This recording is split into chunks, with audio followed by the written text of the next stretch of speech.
I have heard it said that you can't grow here in Florida, and maybe that is the thought in other subtropical and tropical locations. But I am here to tell you that you can grow too.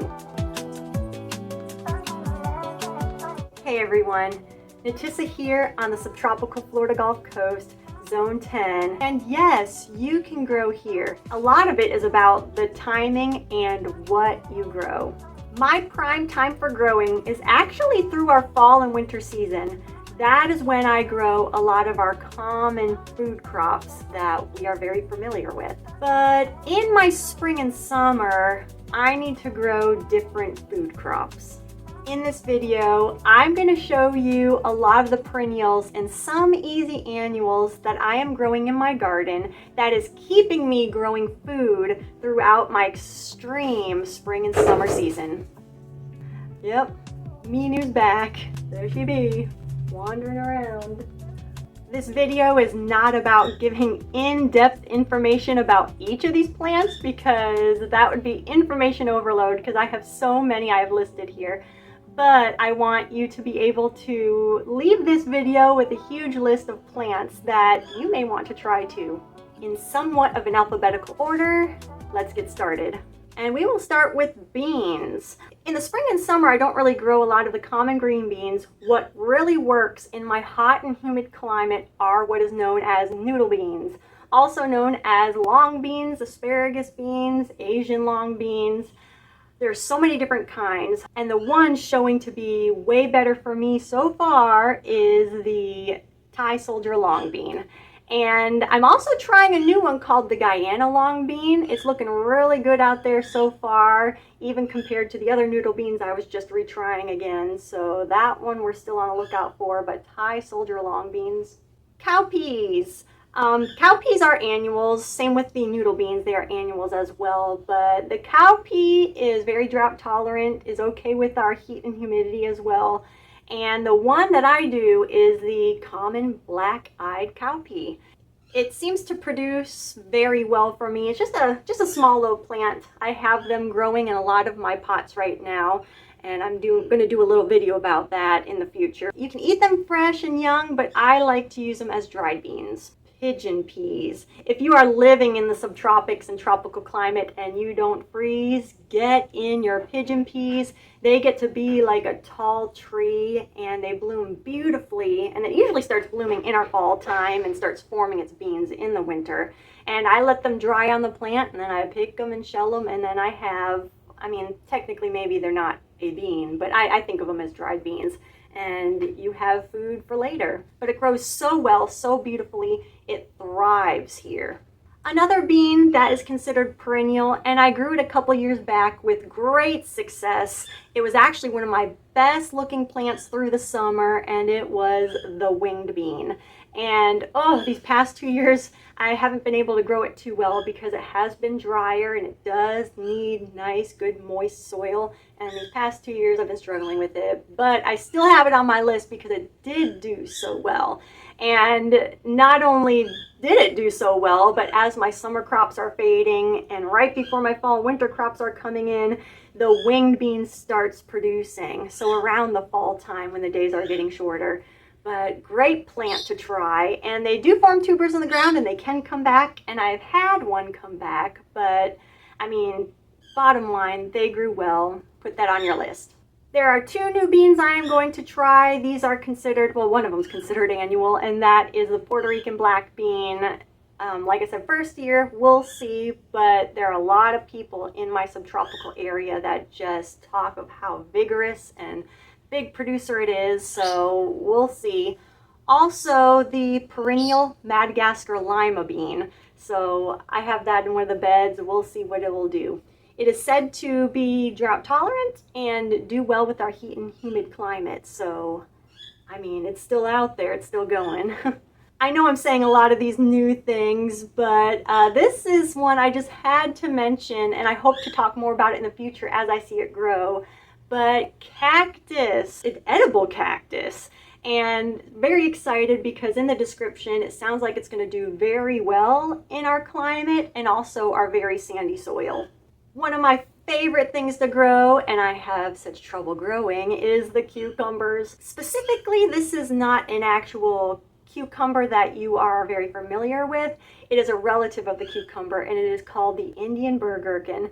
And my goodness, it just goes through our heat and humidity like no problem. Although I was really proving this year that it does need some shade like the cucumbers, just because the sun might be too much for it. But I mean, they taste pretty good. Don't let the spikes on the fruit scare you, because I just rub them off with my glove, and not a problem at all. You pick them very small, and I have sliced them up and actually cooked it up in like a vegetable stir fry, and they tasted good that way too. Something really cool about this plant that I don't think you can do with regular cucumbers is you can actually take cuttings from this plant and stick it in a glass of water, and it will root so fast. So that's a really good idea for yourself in just propagating more for your garden, but also to share with others. Now, eggplants. Eggplants can be, I guess, an easy annual. In the near future, I'm going to be talking a bit more about the eggplant and my plans for it, because it did produce very well in my fall and winter seasons. So yeah, we'll be talking about that very soon.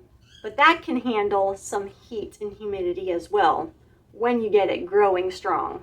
How about growing your own fertilizer? What do I mean by that? There are plants out there that help pull up nutrients and minerals out of the ground, and you can just take those plants and do what they call a chop and drop. And it's just as it sounds. It's where you chop the plant up and you just drop the plant debris on the ground, and it helps break down and add nutrients to the soil and organic matter and build up your soil, and also create a mulch to keep moisture in. And that plant that I grow here is the perennial Mexican sunflower. I hear a lot of people in temperate climates, you'll hear a lot of people talk about the comfrey, and I've never grown it here just because of people that I look up to in the garden community that grow in very similar climates as I do, say that it really struggles in our heat. But that perennial Mexican sunflower just, I mean, I have the same one. It might be going on, I don't know, I know 2 years now, I believe. I just keep chopping and dropping, and it just keeps going, going, going. So definitely get that in the ground. That you can easily propagate through cuttings as well. I just stick a couple in maybe a jar of water, and you got plants. Now for flowers, and I grow a lot of flowers, but I'm going to focus on some of the ones that are in my garden now that have really proven themselves through this very extra extreme hot summer, or we're not even in summer yet, and it's very extreme. Yeah, these are really proving themselves. First, the plumeria. And this will get big over time, and it will die back and look horrible in our winter time. But my goodness, when it comes back, such a tropical looking plant. And even through our extreme heat and droughts that we had last year that kind of rolled into this year as well, it is just looking so good, and really have proven to me that, man, just get that in your garden. Cuttings are super easy. You just take a piece off, stick it in the ground, and 9 times out of 10 they take. Another one that has really showed itself to me as a good flower to have in this extreme heat is the plumbago. And I had one growing on the property, and I think I took a division of it. I think that's the term, kind of got a piece out with the root system still on, put it out in the back, and it just kind of sat there and didn't really do much. I kind of knew it was there. I'd kind of forget about it. But this year, it just started branching out and putting out lots of blooms. And it actually became one of my favorite little parts of the garden, especially during this time that I admit I'm really struggling in right now. But man, that flower is looking good. So really, really think about that plumbanga, or plumbango. I think plumbago? I think this one is also a perennial. It is the spiderwort. Horrible name, but very beautiful flower. And you can see this flower in my first tour of this spring. They flower through spring and through fall, but they die back in the summertime and in the winter, and it will leave behind a very beautiful ornamental clumping grass. But my goodness, this will come back, and the bloom only lasts in the morning, and when you start getting to the afternoon, it dies off, but it will bloom again the next day, and it is just so beautiful. The bees love it. I think it's a perennial just based on the clumping grass that I see that is there all the time. It just keeps coming back. 4 o'clocks. There's another name for it. This was already on the property as well when we moved in, and it will form a large tuber in the ground, and it will start growing in our spring and flowering, I would say, through spring and summer, and then dies back. But my goodness, I even dug out the tuber, stuck it in our sand, and it came back, and it was looking really good. I don't think I have any pictures of it, but anyhow, grew wonderfully, and it even self-seeded a lot in that sand and was looking good. And yeah, just saying, it is a self-seeder. But what's really nice about this is if you want some flowers to bloom in your evening and into the night, this is the flower for you. Very carefree. Another one that is a perennial is porterweed, and I know there's a trailing one that goes across your ground, but I happen to have the more bush type one. I love the leaves on it. I like the structure of the flowers. You can even take cuttings, stick it in a glass, and a lot of the times that will root and you will have a plant. In fact, that's how some of my plants are, that's how they are out in the garden. I took cutting from them. The bees love them. All I do is just keep cutting it back and it keeps coming back. So porterweed. A new one to me that I had originally got cuttings from, and it is the Dune sunflower. And when you get that established as well, very drought tolerant, it grows crazy across the ground. And I had to cut ours back because we were losing our pathways. But what is so nice about this plant, well, it looks beautiful, easy to grow, but the bloom itself will stay bloomed for a good number of days. You know how some flowers, they come and go, sometimes not even for a full day, but this one definitely, yeah, it stays around. Bees love it, looks great, easy to grow. And did I say perennial? Another one that I think is perennial, still learning about it, but it grew so easy and so beautiful through my fall and winter, is the vinca. I had gotten cuttings from it, and I have this sort of purplish pink one and a white one, and my goodness, that really proved to me to really focus on flowers that work instead of fighting with some of these other ones. It is, however, in our summer, and I'm noticing it not looking so great, but it has gone to seed and sent out a lot of seed pods, so that could be the reason. Still, I might need to cut it back and have it regrow. Like I said, still learning about it, but it is just so easy, does not need much, and the blooms have been just so brilliant and wonderful throughout the fall and winter. And if you would like, go back and check out on some of my tours back in the fall and winter, and you'll see how brilliant and beautiful that plant is. Another one that I believe is perennial, and you can treat it as an annual, is the butterfly pea. And long story short, the one I planted for spring, I think I think it's gone, but that's another story. But the one that I planted last year produced a bunch of flowers, produced a bunch of seed, and I just discovered not too long ago that it's coming back. I might need to cut it back so that way it could come back more full and fresh. But the fact that it flowered and set out seed a lot last year and is coming back and starting to do it again, that's a good sign. Very beautiful, easy to grow, a nitrogen fixer for your soil. And also I've read that you can take the flowers and turn it into tea. Have not done it yet, but that's good to note. One that's also new to me, and I don't remember if it's a perennial or not, but I heard it self-seeds very well, and by the look of it, I feel like it could do cuttings as well, is scarlet sage. Very beautiful flowers. Through our dry and very intense sunlight, it looked like it wasn't doing too well, but it already gave, its flush of flowers and growth. And so I figured maybe it was dying, and, it'll sprinkle its seed and then it'll come back. But we had rain the last couple of days, and it looks like that plant is making a comeback and starting to branch out. So it just proves to me its resilience. And whether annual or perennial, that is a must grow. Now this next one is not in my garden right now. I tried to grow it, not sure why I had a difficult time this year, but the last couple of years I have grown this, and it was one of my best looking plants, and gosh, it made me feel like such an expert gardener, and that is the annual Mexican sunflower.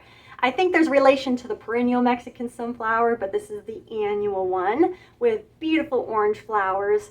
And my goodness, get that in your garden. Drought tolerant when it's established. And man, I remember last year I had a difficult time getting certain things going, but this was a strong, strong grower and very beautiful.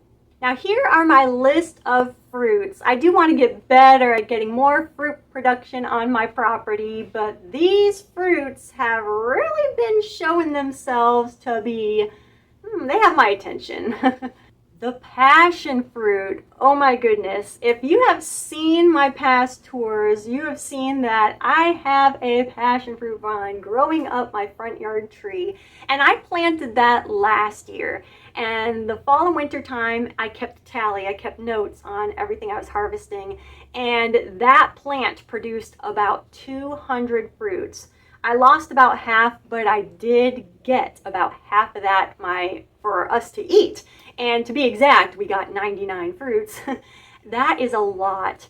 And all I did when it was done producing was I just put some fertilizer down on it, try to keep it watered best I can, throw some mulch when I can as well. And I had no idea until months later I looked up that tree and tons more green fruit is on there. And it is turning purple as we speak and will be dropping their ripe fruit very soon. And I just can't believe it's the same plant and it's producing so much. Just know that the vine is very vigorous, so make sure you have a good trellising system or good tree to grow that vine up. But our heat and humidity, no worries. Mulberries, oh my goodness. This year was my best mulberry production we've had since we've had our tree, which has only been a couple years, and we are growing it in a pot. And it's very possible that some of the roots have escaped out the bottom, which is maybe why it's doing a little better. But when I have a fruit tree that's doing pretty darn good in a container, it has my attention, because in the past I've tried different types of fruit trees and not all of them did very well at all, despite me trying to keep them watered and fertilized. True, I could have done something wrong, that's very possible, but when I do have trees in containers that are showing so much promise, I pay attention. So some of these fruit trees are them, and like I said, the mulberry. Looking good, easy to grow. I've tried to grow blueberries. I don't want to fuss with them anymore. Oh, the mulberry tastes so good. Wish I had more. Oh, and can do cuttings very easily, by the way. Bananas. Right now, I have one of my banana quote-unquote trees. It's actually considered a banana plant. Has actually tipped over and has bananas on it right now. I need to get that up and get in the house, but man, what an easy grower.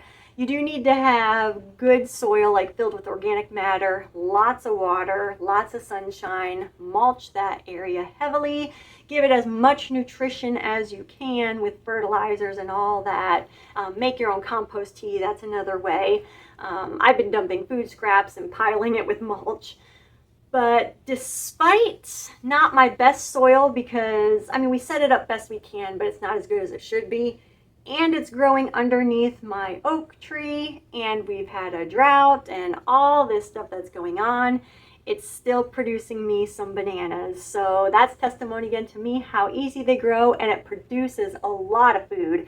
And even when that plant dies back with the fruit on it, it's going to send up what is called a pup, basically another plant that's going to grow you more bananas. So get that on your list. Papaya, another easy grower.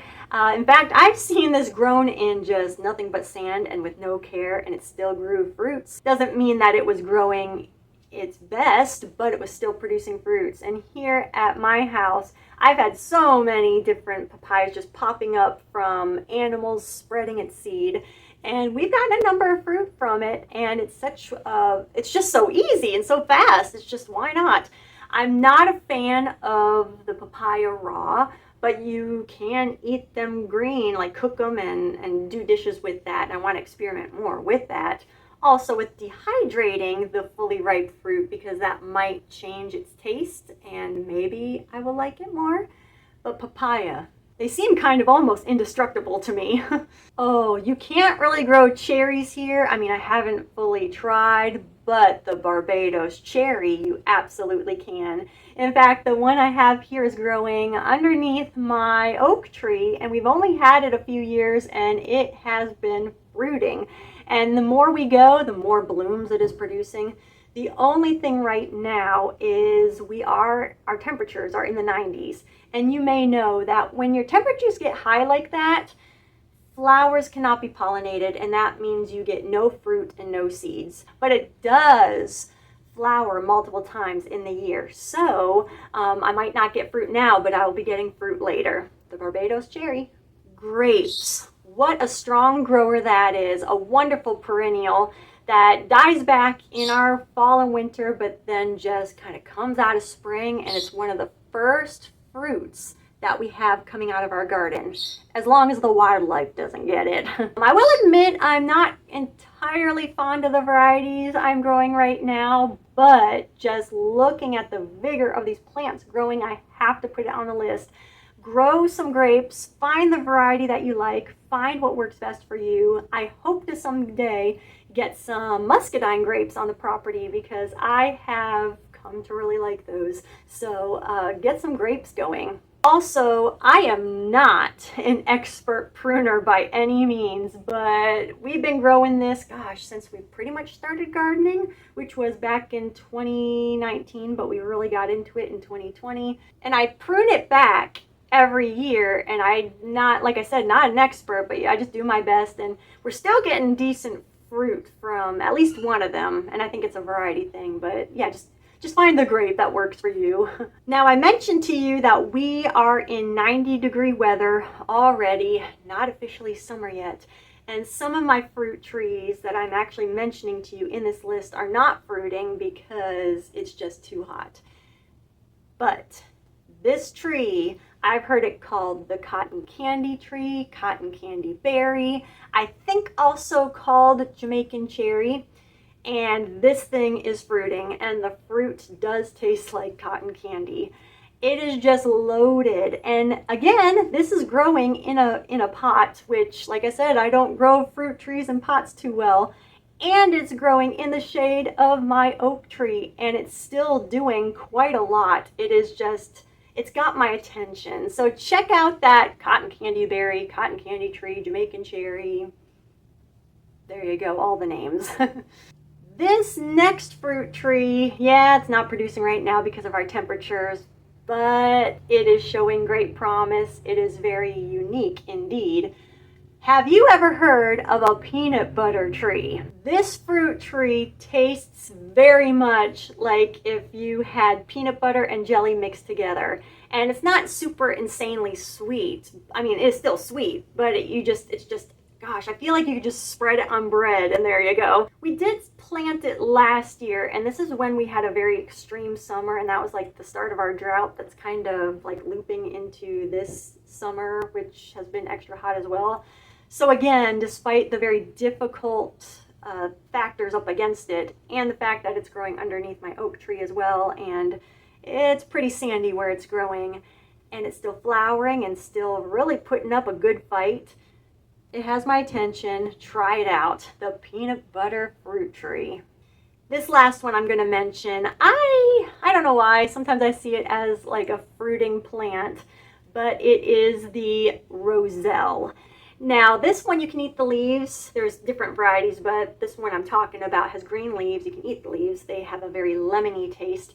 But it grows these, what are called calyxes. And after it flowers, these beautiful hibiscus-like flowers, it will form that, I guess you could call it a fruit as well, because it does contain the seeds. But anyhow, it is those calyxes, you can break them off. They're crispy and flat, like a crispy flower petal, and you can make them into teas, you can turn it into jam. That's what we like to do. And my gosh, I have this growing right now in nothing but sand. I'm not saying that it is growing the best right now, but with everything else that's up against it, I mean, it's showing pretty good promise. I do have it growing in a bed with more fertility in it, and it's looking lush. And yes, we'll be picking those calyxes probably around October, right before our fall planting. So get some roselle, and it is so beautiful, so easy to grow. Like I said, I don't always have the best soil conditions. I don't always have the best moisture in my soil, but the roselle is a powerhouse. Crossing over into our greens, another big list, and it's actually another roselle plant. I believe it's called cranberry roselle and also false roselle. This does not really form those edible calyxes that I was talking about, but the leaves are red, or like a cranberry red, maroon color. My goodness, taste good. I slice them up, put them in salads, has that lemony flavor with them. And the flowers are wonderful. In fact, as we're kind of crossing into our winter time, I do have some flowers, but I'll tell you what, that is a tropical plant for your winter time here in the subtropics. Very beautiful. Ciso spinach, a perennial. It grows smaller along the ground a little bit. You can take cuttings very easily from it. Mine, I've noticed, seem to like some shade and definitely keep moisture in the ground, but I generally slice up the leaves thin and put it in my salads. Oh, such a wonderful green to have on your property. I've been taking so many cuttings and just boop, boop, boop around the yard. Another one, known by many names. I've heard it known as waterleaf, and I think it's pronounced boko boko spinach. I'm not 100% sure. That's just the name that it was when I got the seed. My goodness, this thing, I believe, is perennial because I think I've seen a lot of the original plants just keep, dying back and coming back. But even if not, you can take cuttings from this plant. This thing is a crazy reseeder. In fact, it'll have these beautiful pink little flowers, and then it'll form this seed ball. And in a couple of days, that seed ball will literally explode, put seed everywhere. And oh yeah, I mean everywhere. And you'll hear it pop if you're near it. And I have it growing all over in the beds, all in the lawn. And now with our rains that are finally coming, I'm just noticing more and more showing up. So anyhow, get that in there. You can also, I believe, eat the stem. I've had some of the more tender, top of the stem and chopped it up in salads. Really good. Does very well if you give it some shade, and definitely keep that moisture in the ground. Longevity spinach, another perennial, easy to take cuttings from. It has a lighter green leaf, maybe a little fuzzy. The taste, to me, it has kind of like what I would describe a piney kind of taste. And I like to slice it up thin and put it in a salad. You can cook with it, but I just use it for salad greens. It will, kind of die back and not look so great through our winter time, but once it starts heating up, it starts growing, growing, growing. Longevity spinach. And very similar growing pattern is the Okinawa spinach, but you can easily tell the difference between the two because the Okinawa spinach has a dark green on top and a very vibrant purple on the bottom. I don't know if you can tell, but I'm wearing like a purple shirt and it's like as purple as that. But I've noticed the longevity spinach is a more productive, faster grower than the Okinawa spinach, and the Okinawa seems to grow better in my observations, and I've heard others say this, in a shadier area, but I like to have both all around the yard. Another green, Katuk. This is a perennial, a tropical perennial. In fact, let me just re-stress that. A lot of these plants I am mentioning are great for the subtropics and tropical areas, and a lot of these are from other parts of the world that are in a subtropical tropical region, so that's might be why you may not have heard some of these, but you need to get them in your garden because they do grow so well this time of year. You can take cuttings from this as well. I cut off the top as I'm harvesting, get all the leaves off, and I can take that top, stick it in a glass of water. In fact, I have one right here. I mean, it's been in the water very long. The root system doesn't look that white and healthy, but it does give you an idea of how easy this plant can grow. And yeah, I just, like I said, cut off the top, eat the greens. I'll sprinkle some in a salad, and I've been doing a lot of cooking with this summer. But as always, do your research, because I've heard people say things about this plant of how it could harm your lungs, but in my readings and what I feel comfortable with, I feel okay about what I'm doing. But yeah, give it a try. And I grow Katuk. It seems to like the shade. I have it getting some morning sun, some evening sun, and it's doing great. And a lot of these plants as well, let me just say, are going to die back and look horrible in your winter time, and generally come back if you don't have a freeze. And I'm sure if you have slight freezes, I don't live in a place that really has that too much, but I would assume some protection on your plants would help them. And like I said, cuttings, take cuttings. A lot of these can do that very easily. But this perennial green wants all the sun that you can give it. And yes, you still need to keep it watered, but it doesn't want to be loaded with water and sopping wet or anything. It is the moringa. Oh my goodness. This craves the sun, and in my extreme sun and heat, it is out there and it's growing crazy. So get some moringa in there. You can eat the drumsticks when they're young. It's the seed pod, but I've never really done that yet. But you can do that. I heard the seeds can help with purifying water. That's an important thing to learn. So get some moringa. You can also do cuttings with it. I have one successful cutting so far, and I plan to experiment more with that in the future. So many.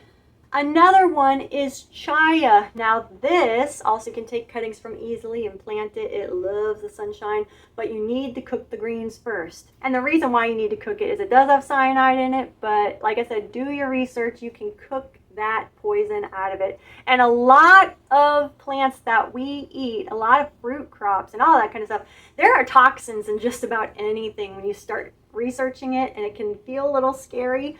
But you know, once you learn what you need to do, a lot of the times it's really not so bad. So just something to think about when you're encountering these new foods that you may want to grow in your garden.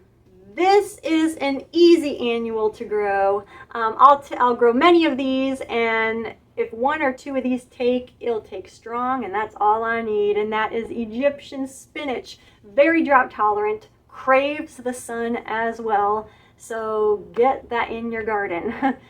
Easy to save seed from. I'd never tried cuttings before, but I wouldn't doubt it. Another easy annual, the amaranth. Very drought tolerant when you get it established. And mine were struggling, but now with some rain we're actually getting, some of them are really making a comeback. Especially if you saw my last tour, and I was a little embarrassed by how it looked. It's looking a lot better now. But definitely get that in your garden. You can have that in your salads, cook with it. Oh, so wonderful. A new one to me that has made my must-grow list is the Lagos spinach. It is a type of celosia. I've also made very successful cuttings from it as well, but that seems to really like our heat. And yeah, I'd say sunshine as well. Still experimenting with it because it is my first year, but it's showing so much promise. Another green that I grow, I have it in a little pot. I keep it in the shade. I try to keep it watered best I can, but at some point I do want to let it loose and just let it go, is Go-To Cola. And man, that's the same plant I planted last year, I'm pretty darn sure. And I'm looking at it right now, but yeah, it's still looking really good. I cut a lot off, put it in our salads. Easy to grow. And I mean, it just goes across the ground. One of my favorite greens to grow, and unfortunately I'm struggling this year. Like I said, long story short, but when I first started growing it, it has been the base of our summer salads, and that is the different edible hibiscuses, salad trees, you may hear it called.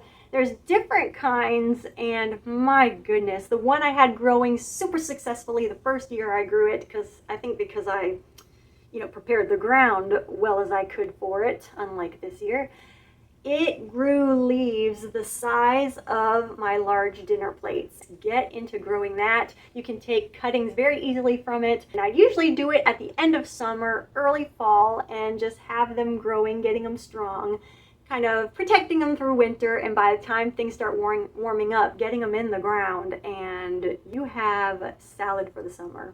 This next one is an annual. I actually grow it in my fall and winter, but because it is such a strong grower and it continues growing through my spring and summer, is the blue feathered lettuce. And the only place that I know that sells it is Baker Creek, or I should say sold it. I don't see it on their listing right now, but I still mention it because there's a lot of times that they will have things that they don't continue and then they bring back later. So blue feathered lettuce. And I've been trying to look up online other names for it, so that way I can give you another name and hopefully other sources to get your seed at. And I didn't find any other name for it, but I did come across on a seed company them talking about a wild lettuce. And in looking at the picture of it, it looked a lot like that blue feather lettuce. And David the Good had a garden tour at his place not too long ago, and he showed his wild lettuce, and it looked just like the blue feathered lettuce that I'm growing. So I don't know. I wouldn't doubt it though, because usually wild food crops, they are strong growers, and through this heat, through this lack of rain, I mean, all my other winter crops are gone except this one, and the blue feathered lettuce has always been the last to go to seed decently well into our summer. So definitely keep your eyes peeled for that. And last of the greens, something I'm still experimenting with and is not looking too good right now. I'm growing it in a pot. It's an actual tree. It is the hummingbird tree. I saw it in one person's video and said how they like to cook with it. And I thought, okay, I want to try some of that. Very beautiful leaves. It's not looking the best right now, but it is growing in shade. And it is growing in a pot, and I'm just letting it go to see what happens. But it's something to think about because I believe it is a tropical tree. And I'm waiting for those hummingbird look-alike flowers that it is said to have. Now onto herbs and spices. In this hot time of year, this is what I grow, and it is the Cuban oregano. You can easily take cuttings from this and get it all around on your property, and my husband and I use it a lot. I will say though that we don't really freeze here too often, but there have been times where we've dipped down pretty close. And I would say out of all my plants, that one suffered the most. It would get the black spots on it, and I did actually have one plant die. I don't know if it was from that, but I'm sure it didn't help. But yeah, keep that in mind, especially if, like I said, you do live in a place that freezes. Protect these plants, grab cuttings, whatever. But Cuban oregano. And I've heard people say it tastes like a mix of oregano and thyme. I'm not good at my taste profiles to say what I think, but all I can say is it's good and we eat a lot of it. Lemongrass. I will say I do not really cook with it. I will make tea with it from time to time. But the big thing that I use with our lemongrass is I use it as a chop and drop. It grows big, and you just keep cutting it back, and it just keeps growing big. And I use it to mulch my garden beds. And it smells wonderful. So easy to grow. We have mounds of it growing in our garden, and it was all from one plant. So yeah, get some lemongrass in. Ginger and turmeric, very tropical plants. It is something that actually I am more committed at this point to growing in my carport because it gives it some protected shade, and in growing in containers, I'm able to keep the organic matter in it better. In fact, I do have a video up of the blue turmeric that I harvested, which was kind of fun, along with my orange turmeric.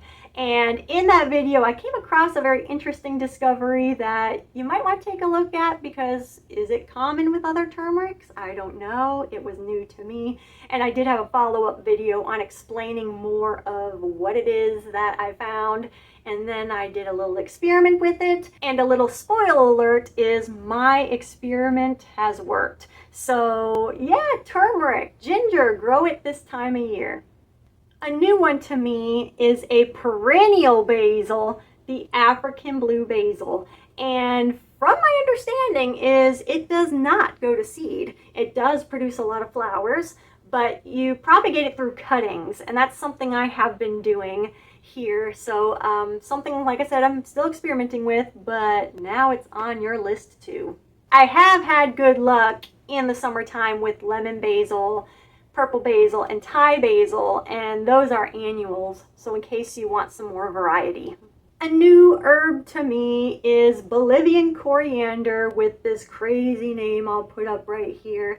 And I showed you in my recent tour of how much it has really come back and was growing pretty good. At least I thought so, considering the extreme heat and that it kind of got buried with the mulch I put down, and actually I thought it was gone. And then in that tour I realized, oh wow, it was up and going.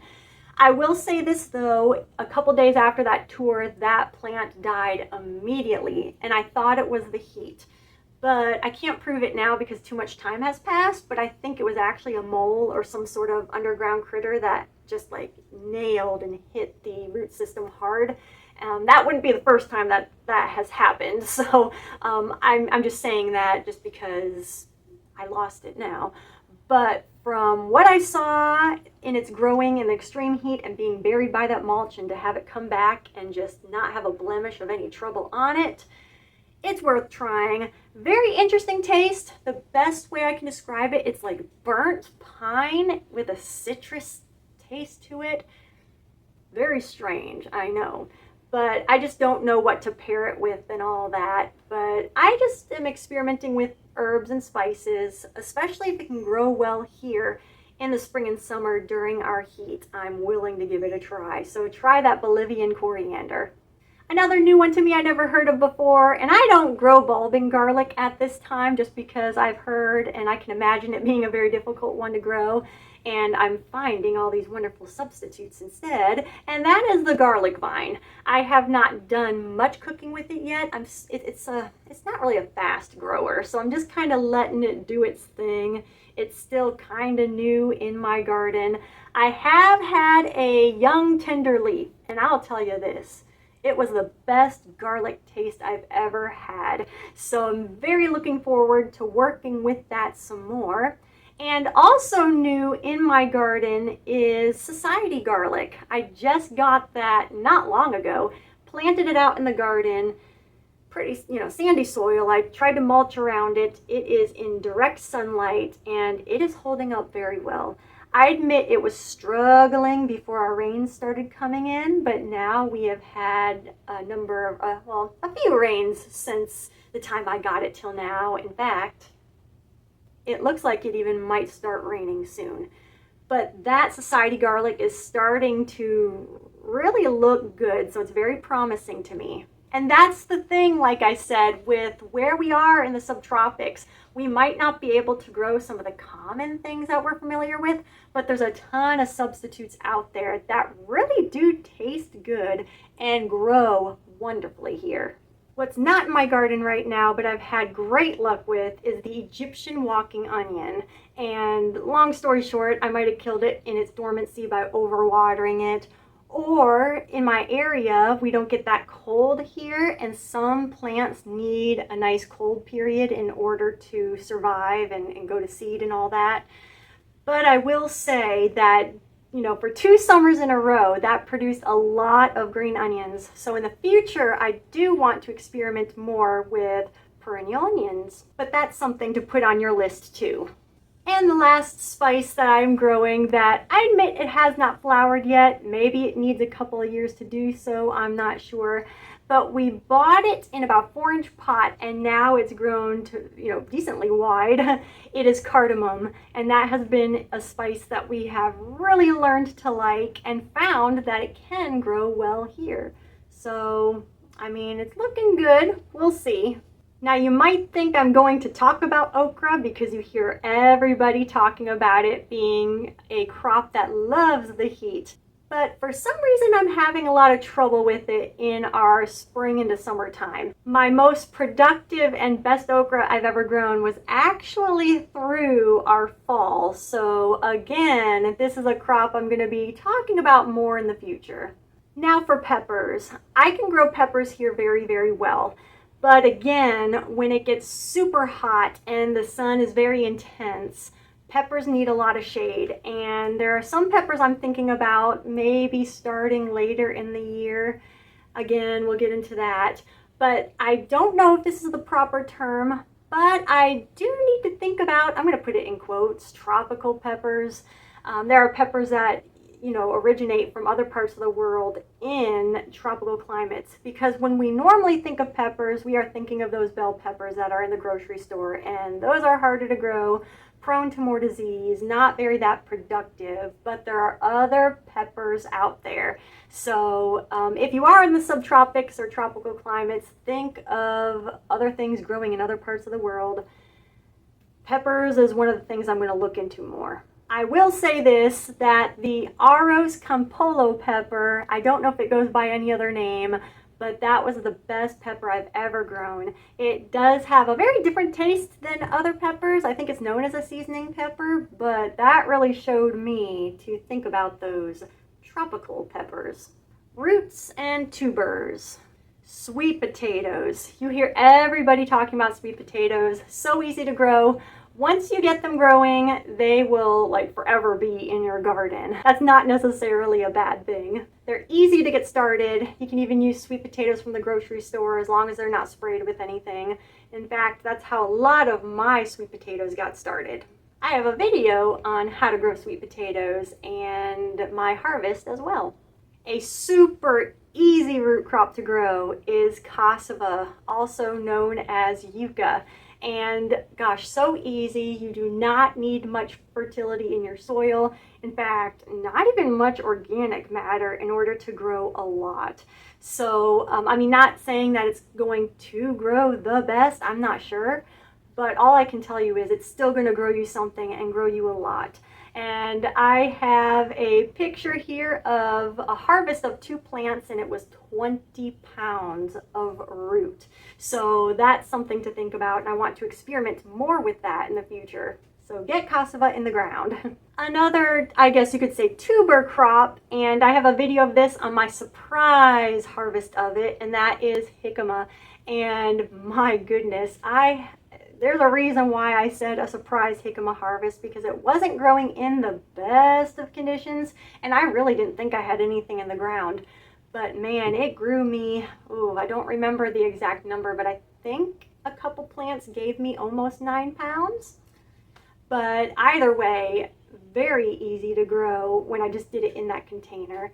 And we are in the subtropics here, and it grows in this climate. So jicama. I just did a video of this root crop, and it is the African potato mint, and it is a food crop that is grown in the tropical portions of Africa, and so easy to grow. I have sandier soils. I had a drought last year that kind of carried into this year, and we still harvested food from it. Easy to take cuttings from. I didn't really intentionally plant really much for this year. It's just whatever got left behind in the harvesting. So check out that video to see how it grows. Very easy, tastes wonderful. That's the African potato mint. Very new to me. I've only had it once, but I bought it from the grocery store, and that is a yam, not a sweet potato, but a yam. Those are 2 different crops, but more specifically the Name yam. All I did was, like I said, bought the root from the grocery store, cut it up. I did cover it with the wood ash, as they talk about, to help protect it in the ground. Unfortunately, I didn't film the process of me doing it because honestly, I was very skeptical of it working, but it did. All 7 pieces that I planted have come up. So if it continues the way it's looking, I mean, we're gonna get a large yam by the end of winter. So I don't know, we'll see, but it's looking really good, especially in our very extreme heat we have going on right now. It is one of my best looking plants. And the last root crop that I grow here is taro. We grow it in large containers underneath our oak tree because it seems to prefer some shade and definitely a lot of organic matter and moisture in that soil. In fact, I've seen people actually grow it in water, but it's growing very well with what we have going on right now. And that's another root that actually we bought at the grocery store and multiplied it. It just keeps growing tubers. So definitely consider taro. I will say this out of experience is that when we did harvest it this past year, it was starting to resprout. Because again, this is another perennial that you can leave in the ground and it'll keep growing and growing. But when it is resprouting, I believe it did something to the tubers to where it just didn't make them edible anymore. It had a very rubberiness to them. And really, when it dies back, that is when you harvest it, when it looks dead, not resprouting. I have tried taro before and it tastes, honestly, in my memory, way better than a potato. So I'm really looking forward to getting the harvesting right this year. This isn't a category all its own, but sugarcane. Oh my goodness, so easy to grow. I've always seen sugarcane as a crop that like you have to be a professional to grow and process, but no. We just bought a couple of pieces online, stuck them in the ground, and kept them watered, tried to have some organic matter in the soil, all that, of course. But they grew tall. Just that one little piece just started I don't know, dividing is not the word, branching out is probably what I'm thinking more of. And it's those shoots that look like bamboo. That's what you do to get the sugar out of it. And what we did was we watched an older video from David the Good, and we don't have a sugar press. We just did what he did in the video and we made our own sugarcane syrup. So how cool is that? And I read that you can have it go a couple of years after, keep chopping it back, making your sugar cane, and it'll regrow more. So yeah, a perennial sugar crop. Squash and pumpkins. This I cannot grow, but I'll tell you this, I have had such good success with what they call tropical squash. That is what you need to grow. That is bred for our heat and humid climates and also the insane pests that we get here that eat back a lot of the plants. So far, the only success I've had was with kielbasa squash. And this year I'm planning to grow the very popular Seminole pumpkin, and this new to me and very new to I think many gardeners, because even when I try to look it up, I can't find much information about it. But I'm going to try to grow sickle, not sure how to pronounce it, but that is supposed to be a tropical zucchini substitute. So I am very eager to give those a go. Now with tomatoes, I do grow my tomatoes through fall and winter, but I am going to highlight the variety, the Everglades tomato, just because that is so vigorous of a grower. They are little tomatoes, currant size, maybe berry sized, but I tell you what, if you love tomatoes, love snacking on them, that is the tomato for you. And last but not least, I was hesitant on mentioning this category, but in the past I had such good success with it, so I just have to say it. The watermelon. Oh my goodness, but last year and this year just not working out for me. But like I said, growing here in Florida or other subtropical and tropical climates, it's all about the timing and what you grow. And with the watermelon, I'm thinking I might have to change my timing a little bit, but that might be through fall and winter. That's something I'm going to experiment with. That's something for you to think about. So there you go, a huge list of food crops for you to grow in your extreme subtropical and tropical spring and summer season. If you want more tips on how you can grow in your subtropical and tropical climate, check out this video. These tips have shown me that I can grow too, along with some of these other videos. Can you still see me? Thank you for watching, and I'll see you in the next one.